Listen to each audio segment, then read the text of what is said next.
तो आज हमारा चैप्टर है कैश फ्लो स्टेटमेंट। नाम से ही पता चल रहा है, हमें कैश का फ्लो देखना है कि साल भर में कैश कहाँ कहाँ से आया और कहाँ कहाँ गया। अब ये चीज तो वैसे हम कैश बुक से भी देख सकते हैं।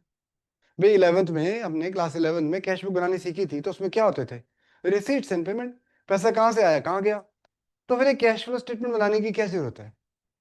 क्योंकि कैश बुक जो होती है वो बहुत ज्यादा डिटेल होती है। अगर एक आदमी से हमें साल भर में 25 बार पैसे मिले हैं, क्योंकि हम उसको माल बेचते हैं और पैसे देते हैं, हम उसको माल बेचते हैं पैसे, तो 25 बार रिसीट साइड में एंट्री होगी उसकी। सैकड़ों बार पेमेंट होती है, हजारों बार पैसा आता है। अब उसमें कहाँ से आपको एक पता चलेगा मोटे तौर पे कहाँ कहाँ से पैसा आया कहाँ कहाँ गया। और उसमें कोई कैटेगरी भी नहीं होती। बिल्डिंग बेची, साल में कितनी बार बिल्डिंग बेच लोगे? मैक्सिमम एक या दो बारी, वो एक या दो ट्रांजैक्शन होंगे। और कस्टमर से हजारों बार पैसा मिला, हजारों बार रिसीट में आएगा, तो दिखेगा भी नहीं बिल्डिंग बेची का हजारों, उसमें कहाँ दिखेगा एक बिल्डिंग बेचने से पैसा आया था या शेयर इश्यू करने से आया था। और बहुत इंपॉर्टेंट टर्म है वो, कि शेयर कितने इश्यू करे, असेट्स कितने की बेची खरीदी, और ऑपरेटिंग बिजनेस के ऑपरेशन से कितना कैश आया या गया। तो यानी कैश फ्लो स्टेटमेंट में हम कैटेगराइज कर देते हैं इनफ्लो और आउटफ्लो को, और वो भी बिल्कुल समराइज करके लिखते हैं कि भाई बिजनेस के ऑपरेशन से कितना पैसा आया गया। ऐसे तो माल बेचेंगे, खर्चों की पेमेंट करेंगे, पैसा आएगा।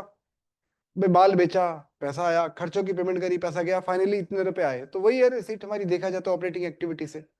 तो इसीलिए हम इसको समराइज तरीके से देखना चाहते हैं, तो हमें कैश फ्लो स्टेटमेंट की जरूरत पड़ती है। अब कैश फ्लो स्टेटमेंट में हम कैश के फ्लो को तीन एक्टिविटी में डिवाइड करते हैं। पहली एक्टिविटी है cash flow from operating activity, कि बिजनेस के नॉर्मल कोर्स ऑफ एक्टिविटी से कितना कैश आया या गया, कितना कैश आया या गया। अगर मैं आपको बोलूं कि trading and P and L account बनाकर मेरा प्रॉफिट 5 लाख का निकला, तो क्या मेरे पास 5 लाख रुपए कैश होने चाहिए जेब में? हाँ, जरूरी नहीं है। क्यों? नहीं, खर्चे वर्चे काट के तो निकलता है नेट प्रॉफिट। हमने क्लास 11 में क्या सीखा? सेल में से सारे खर्चे काट के मेरा नेट प्रॉफिट 5 लाख है। तो क्या मेरी जेब में 5 लाख, मैं किसी को बोलूं मैंने सर 5 लाख रुपए कमाए हैं, तो क्या मेरी जेब में 5 लाख आए होंगे? नहीं आए होंगे। कहाँ चले गए? हाँ, वो अलग बात है, मैंने उसको फिर कहाँ यूज कर लिया, लेकिन क्या 5 लाख रुपए आया होगा? नहीं। क्यों? बताओ ना, क्यों नहीं? कैश में नहीं, जरूरी नहीं कि कैश में ही आया हो। क्योंकि हो सकता है हमने माल बेचा उधार, सेल तो पूरी दिखा दी ट्रेडिंग अकाउंट में, माल बेचा उधार, पैसे आधे मिले आधे नहीं मिले, तो प्रॉफिट तो ज्यादा दिख रहा होगा, कैश कम होगा। हो सकता है क्रेडिटर की पेमेंट हमने कम करी हो, प्रॉफिट कम दिख रहा होगा, कैश हमारे पास ज्यादा होगा। तो यानी कि जो नेट प्रॉफिट है, जरूरी नहीं है कि हमारे पास कैश उतना ही हो। तो एज ए प्रॉफिट हमारे पास कैश कितना आया था, ये निकालने के लिए उस नेट प्रॉफिट में हम कुछ प्लस माइनस करते हैं। क्या मतलब, क्या प्लस माइनस करते हैं? तो ये देखने के लिए कि हमारे पास एज ए प्रॉफिट कितना कैश आया, उसके लिए हम बनाते हैं cash flow from operating activity. इसके दो मेथड होते हैं, डायरेक्ट और इनडायरेक्ट। तो जो, हाँ, इसे बंद करके रख दे, डायरेक्ट और इनडायरेक्ट। तो डायरेक्ट मेथड हमारे सिलेबस में नहीं है, क्योंकि बहुत लेंदी हो जाता है। डायरेक्ट मेथड कहता है कि सेल ले लो, कितनी सेल कैश में आई है, उसमें से कितने कितने खर्चों की कैश में पेमेंट करी है वो माइनस कर दो, तो बच गया हमारे पास कितना कैश। लेकिन ये दिखने में डायरेक्ट इजी है, लेकिन सुनने में लेकिन बहुत लेंदी हो जाता है। तो क्लास 12 में इनडायरेक्ट मेथड होता है, क्योंकि सेल में से सारे खर्चे घटाने का कार्यक्रम तो हम पहले ही कर चुके हैं trading and P and L account में। तो उसमें जो नेट प्रॉफिट निकल कर आया, उसमें हम कुछ प्लस माइनस कर लेते हैं, कुछ एडजस्टमेंट करके निकाल लेते हैं हमारे पास कितना कैश आया। ठीक है। वैसे इस चैप्टर की एक खासियत है कि ये चैप्टर ना करना तो आसान है, समझना मुश्किल है। तो इसलिए जो काम आसान है पहले इसको कर लेते हैं। यानी इस चैप्टर को करना आसान है, समझना थोड़ा मुश्किल है। तो पहले फॉर्मेट लिखाऊंगा, उस फॉर्मेट को आप नोट करो, उसको थोड़ा बहुत समझने की कोशिश करो, जितना समझ में आ जाए ठीक, जितना नहीं है कोई बात नहीं। जब क्वेश्चन करते करते करते आपको अपने आप क्लियर हो जाएगा, अपने आप कंसेप्ट क्लियर हो जाएगा, इसलिए होपलेस मत होना। क्यों? क्योंकि क्वेश्चन करना तो आसान है, हो तो जाएगा ही फॉर्मेट के हिसाब से आराम से। तो लिखो, सबसे पहले लिखो net profit as per profit and loss account.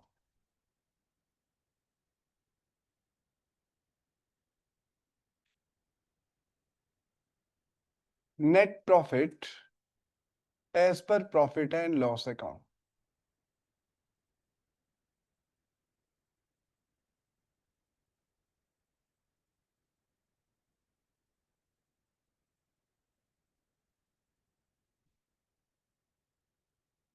इसमें हम ऐड करते हैं extraordinary item. Extraordinary item जो मतलब कहीं सेपरेटली शो होने वाली हैं, जो इस एक्टिविटी का है ही नहीं पार्ट। पीएनएल के डाइट में हमने कुछ खर्चे डाले हैं, बट उनको हम कहीं सेपरेटली शो करने वाले हैं, जैसे कि प्रपोज्ड डिविडेंड। सॉरी, मैंने हेडिंग नहीं डाली।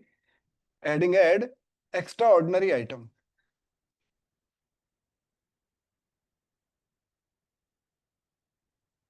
एक्स्ट्रा ऑर्डिनरी आइटम, तो एक्स्ट्रा ऑर्डिनरी नाम से ही पता चल रहा है एक्स्ट्रा ऑर्डिनरी है, तो हम इसको कहीं सेपरेटली शो करेंगे। पैसा गया है, नो डाउट, जैसे डिविडेंड की पेमेंट करी है तो फाइनेंसिंग एक्टिविटी है, बट दिक्कत है वो प्रॉफिट में से भी माइनस हुई पड़ी है, तो डबलिंग हो जाएगी, तो इसलिए यहां पर उसको ऐड कर देते हैं, proposed dividend.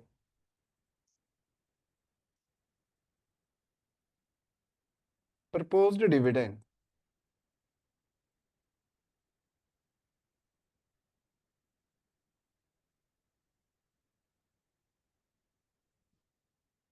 Provision for taxation made, tax made, यानी टैक्स के लिए हमने इस साल कितना प्रोविजन बनाया। प्रॉफिट ट्रांसफर टू जनरल, कोई भी रिजर्व, प्रॉफिट ट्रांसफर, पूरा ही लिख दूं, प्रॉफिट ट्रांसफर टू रिजर्व।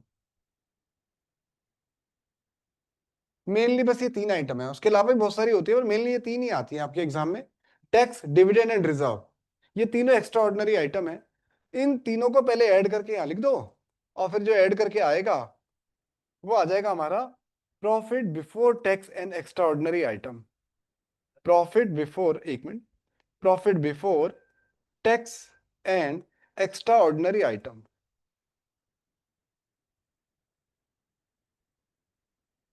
हाँ बोलो, क्या कह रहे थे? प्रॉफिट ट्रांसफर टू रिजर्व, किसी भी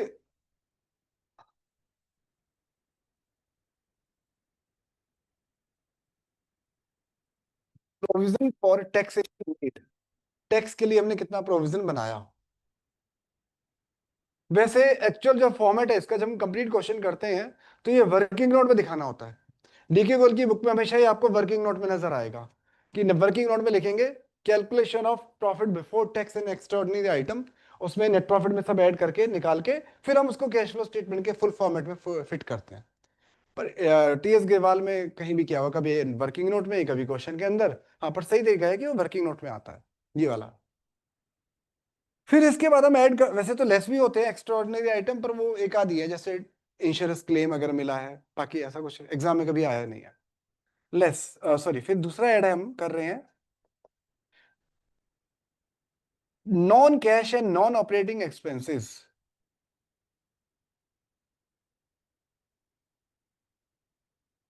नाम से ही पता चल रहा है नॉन कैश एक्सपेंस, यानी वो खर्चे जिनकी पेमेंट हमने कैश में करी नहीं है, वो खर्चे। ऐसा भी कोई होता है खर्चा जिसकी पेमेंट हमने कैश में ना करी हो, जो पेमेंट में कैश में पेमेंट पेड ही नहीं होते, ऐसा कोई खर्चा होता है? इंटरेस्ट की पेमेंट क्या कैश में नहीं करोगे, जान दे के करोगे? सोचो, सोचो पीएनएल के डेट में ऐसे कौन कौन से खर्चे हो सकते हैं जो खर्चे तो हैं पर जिनकी पेमेंट हमें कैश में नहीं करनी होती। प्रॉफिट में से तो माइनस हो चुके हैं लेकिन हमारी जेब से पैसे नहीं गए, जैसे कि डेप्रिसिएशन। मान लो मैंने 7 लाख रुपए कमाया, प्रॉफिट 7 लाख हुआ, और मैंने अपनी बिल्डिंग में 2 लाख का डेप्रिसिएशन लगा दिया। अब क्या करोगे, बिल्डिंग में से माइनस कर दोगे और पीएनएल के डेबिट में दिखा दोगे डेप्रिसिएशन, और मेरा प्रॉफिट जो 7 लाख था वो 5 लाख का रह गया। जो 7 लाख का प्रॉफिट था वो कितना रह गया, 5 लाख का। क्या मेरी जेब से 2 लाख रुपए कहीं गए हैं? मेरी जेब में प्रॉफिट जो कैश जो था वो 7 लाख का रह गया कि 5 लाख का हो गया? साथ ही है। प्रॉफिट भले ही 2 लाख से कम हो गया लेकिन मेरी जेब से 2 लाख रुपए गए थोड़ा ना कहीं कैश में, तो इसलिए हम उसको वापसी ऐड कर देंगे, depreciation on assets.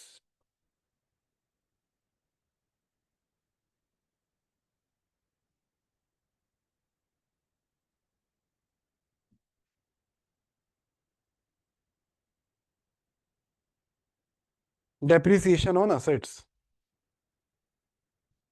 Loss on sale of assets.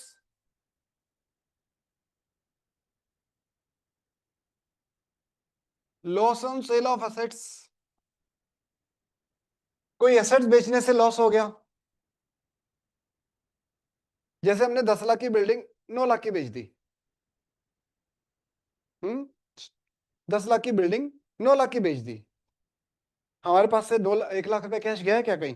P&L के डेबिट में लिखेंगे ना हम, loss on sale of assets 1 lakh, क्या हमारे पास से 1 लाख रुपए गए हैं? बल्कि 9 लाख आए हैं, 1 लाख तो कहीं नहीं गए। तो प्रॉफिट में से तो माइनस हो रखे हैं, लेकिन पैसे तो कहीं गए ही नहीं है, तो इसलिए उसको वापसी ऐड कर दिया, उसके इफेक्ट को नलीफाई करने के लिए। इंटरेस्ट ऑन लोन, कोई लोन का हमने इंटरेस्ट पे किया, तो यहां पैसा जा रहा है ना, पैसे जा रहे हैं, बट ये एक नॉन ऑपरेटिंग एक्सपेंस है, इसको हम फाइनेंसिंग एक्टिविटी में स्पेशली दिखाएंगे, इंटरेस्ट पेड ऑन लोन, तो इसलिए इसको हमने वापस ऐड कर दिया।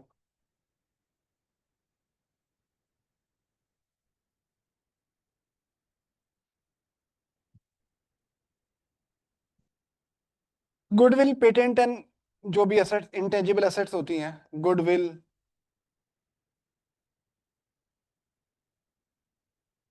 पेटेंट एक्सेट्रा, जो भी जितने भी इंटेंजिबल एसेट्स हैं, रिटर्न ऑफ।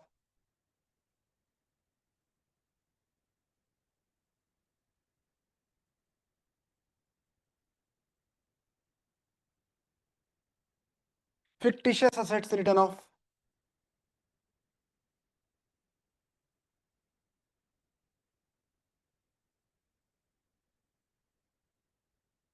फिक्टिशियस एसेट्स इसमें ना प्रॉपर वही दिया है, मतलब अलग से, under writing commission, share expenses, discount on issue of share, ये सब रिटर्न ऑफ जो करें हैं। या premium payable on redemption of preferential share and debenture, हाँ, ये फिक्टिशियस है, फिक्टिशियस दोबारा लिखो, FICTITIUS। अच्छा, ये राइट ऑफ, रिटर्न ऑफ करना, ठीक है जी। तो ये सब तो ऐड की आइटम आगे, 1 2 3 4 5, 5 ही थे मेरे ख्याल, भूल जाता हूँ एक आध हमेशा, फिर बाद में याद आता है, अरे एक चीज भूल गया, चलो जब याद आएगा तब लिखवा दूंगा, अभी आगे लिखते हैं।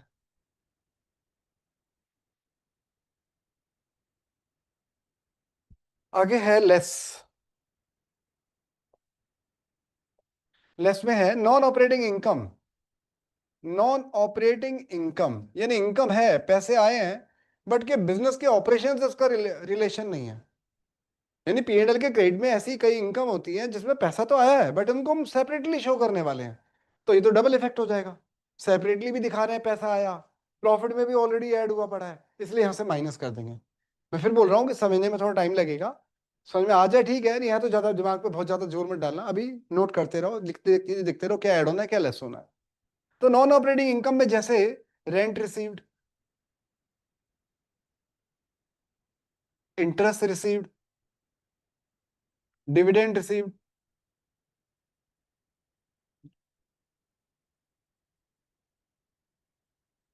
And profit on sale of assets, profit on sale of assets,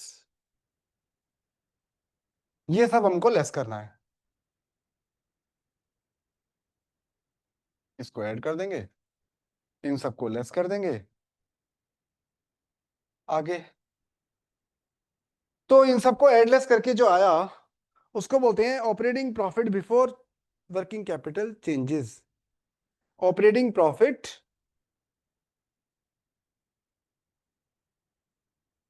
operating profit before working capital changes, कि वर्किंग कैपिटल में चेंज से पहले हमारे पास इतना ऑपरेटिंग प्रॉफिट था, नोट करो रह जाएगा।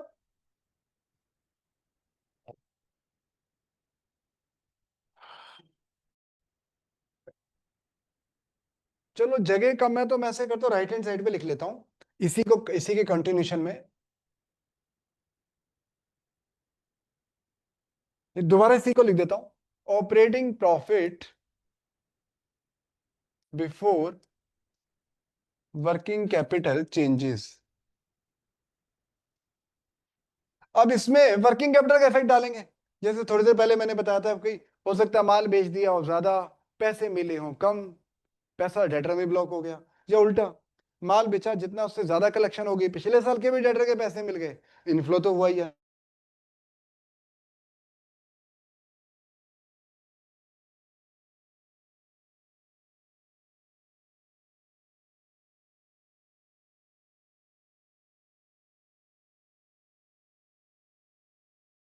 इसका रिवर्स जो है वो लेस हो जाएगा।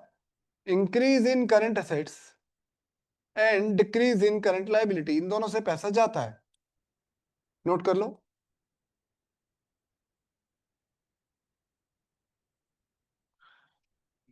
तो ये आ गया। हाँ हाँ, ये इसके नीचे लिखना था, मेरे पास जगह नहीं थी इसलिए मैंने वहां लिखा है, इसी के नीचे कंटिन्यूशन में था। ये आ गया कैश जनरेटेड फ्रॉम ऑपरेशन, सब प्लस माइनस करके आ गया। कैश जनरेटेड फ्रॉम ऑपरेशन, कि बिजनेस के ऑपरेशन से इतना कैश आया, उसमें से सबसे लास्ट में हम माइनस करेंगे टैक्स पेड, कितना हमने इस साल टैक्स पे करा है, और टैक्स पे करने के बाद जो बचेगा वो हो जाएगा हमारा cash flow from operating activity, जिसके लिए हम इतनी मेहनत करी है। Cash flow from operating activity, cash flow from operating activity.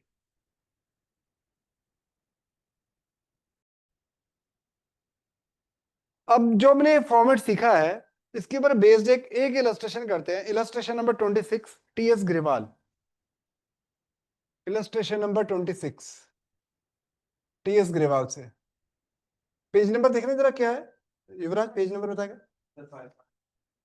5.32।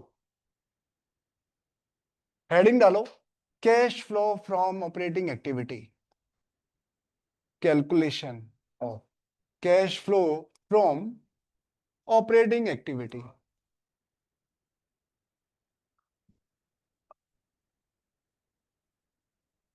For the year ended, जो भी है।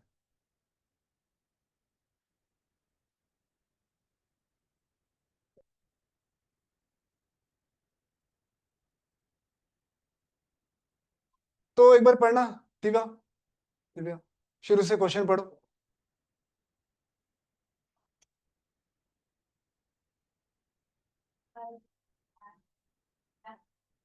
The net profit after considering the following item but before tax is rupees 2,50,000। तो क्वेश्चन में हमें नेट प्रॉफिट दिया हुआ है 2,50,000। आफ्टर कंसीडरिंग द फॉलोइंग, मतलब ये जो नीचे की आइटम आपको दिख रही हैं ये सब पी एंड एल अकाउंट के डेबिट में या क्रेडिट में जा चुकी हैं, तो उन्हें तो हमें एडजस्ट करना है। बट बिफोर टैक्स, पर अभी टैक्स हमने नहीं लगाया। तो क्वेश्चन में अगर कहीं टैक्स दिया होता, वो तो दिया नहीं हुआ अलग बात है, लेकिन क्वेश्चन में अगर कहीं टैक्स दिया होता तो हम वापस ऐड नहीं करते। जैसे मैंने फॉर्मेट में लिखवा ना, add tax extra ordinary item में, तो वो ऐड नहीं होगा क्योंकि वो माइनस ही नहीं हुआ, जो हुआ ही नहीं है उसको एडजस्ट क्या करना। हम बेसिकली इनडायरेक्ट मेथड से कर रहे हैं, कुछ चीजों के एडजस्टमेंट कर रहे हैं जो हो चुका है लेकिन नहीं होना चाहिए था। तो सबसे पहले नेट प्रॉफिट में क्या ऐड करते हैं दिव्या? नहीं, हम सबसे पहले ऐड करते हैं एक्स्ट्रा ऑर्डिनरी आइटम।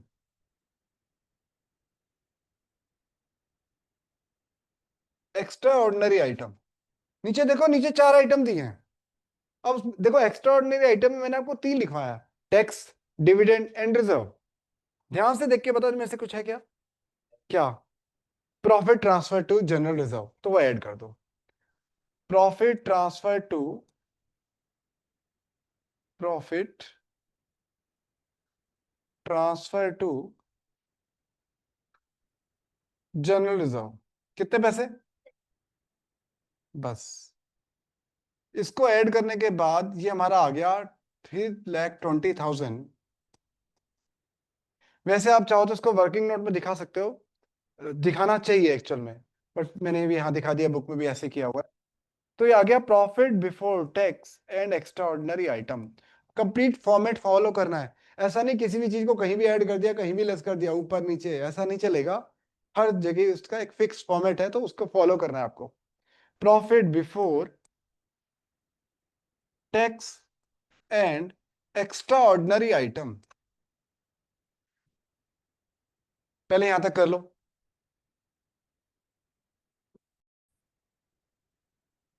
तो अब इसके बाद आता है add non cash and non operating expenses, non cash and non operating expenses,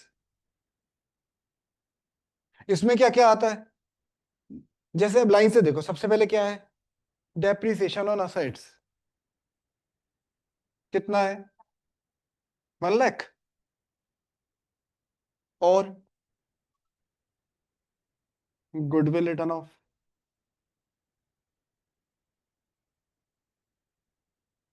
कितना? और बस इनको ऐड कर लो, 3 और 1 4, 4,70,000।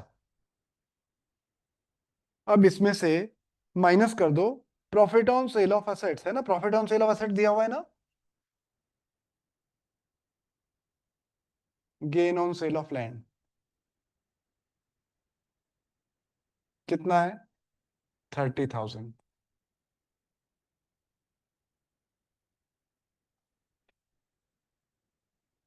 तो ये हो गया 4,40,000।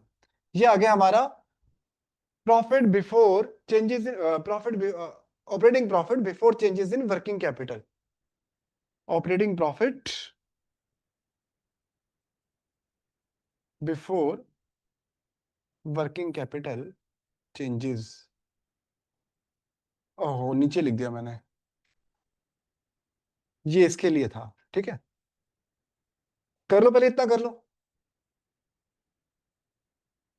ध्यान रखना, पूरे फॉर्मेट को ही फॉलो कर रहा हूं मैं, ऊपर नीचे नहीं कर रहा, जो चीज जहां है उसको वहीं लिखना है, ये इंपॉर्टेंट है।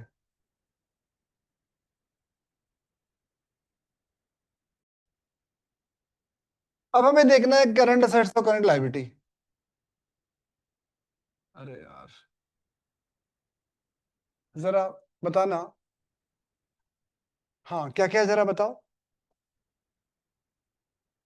ट्रेड रिसीवेबल बढ़ रहे हैं कम हो रहे हैं, चेक करो। कम हो रहे हैं। डिक्रीज इन करंट असेट्स पक्का कम हो रहे हैं। ध्यान है, उल्टे दिए हुए हैं, साल उल्टे दिए, ध्यान से देखो। बढ़ रहे हैं, हाँ वही को, कल तो बढ़ रहे थे, कल परसों जब कर रहा था। इंक्रीज इन ट्रेड रिसीवेबल, तो इंक्रीज इन करंट असेट्स को हम माइनस कर देंगे। कितने रुपए से बढ़ रहे हैं? 10,000 से। और बोलो। हाँ, बढ़ रहे हैं कम हो रहे हैं ट्रेड पेबल, वो भी माइनस हो जाएंगे। डिक्रीज इन करंट लाइबिलिटी, कितना? 50। आगे। हाँ हाँ, आगे बोलो। प्रीपेड एक्सपेंसेस यानी कि करंट असेट्स कम हो रहे हैं, तो क्या करेंगे? ऐड कर देंगे डिक्रीज इन प्रीपेड एक्सपेंस। बस कितना है? 10,000, 20,000। तो 20,000 ऐड कर दो, यानी हो गया 460। 460 में से 4 लाख माइनस करो, तो बच गया 4 लाख। देखना, आंसर 4 लाख ही है। तो ये आ गया हमारा cash flow from operating activity. Cash flow from operating activity लिखना बहुत जरूरी है, कहीं इसको नहीं लिखोगे तो नंबर कट जाएंगे। फटाफट नोट कर लो इसको, अगर रह गया आपका तो बराबर आ जाओ। तो बिल्कुल इसी फॉर्मेट के हिसाब से जो मैंने लिखवाया है, या जो क्वेश्चन मैंने अभी किया है, बिल्कुल इसी फॉर्मेट के हिसाब से अब आपको करना है क्वेश्चन नंबर 13। या अब आप करके दिखाओ मुझे। पेज नंबर टीएस ग्रेवाल में है 5.99। बिल्कुल फॉर्मेट को फॉलो करके एक क्वेश्चन नंबर 13 मुझे करके दिखाओ। सबने पिक्चर भेजनी है मेरे को। आज का कोई होमवर्क तो नहीं है, लेकिन ये कि आप नेक्स्ट क्लास मिस मत करना, क्योंकि नेक्स्ट क्लास में मैं कंप्लीट क्वेश्चन का फॉर्मेट समझाऊंगा कैश फ्लो का। वो अगर मिस हो गया तो फिर आगे का कुछ भी समझ में नहीं आएगा। तो नेक्स्ट क्लास बहुत इंपॉर्टेंट है। ओके जी, बाय।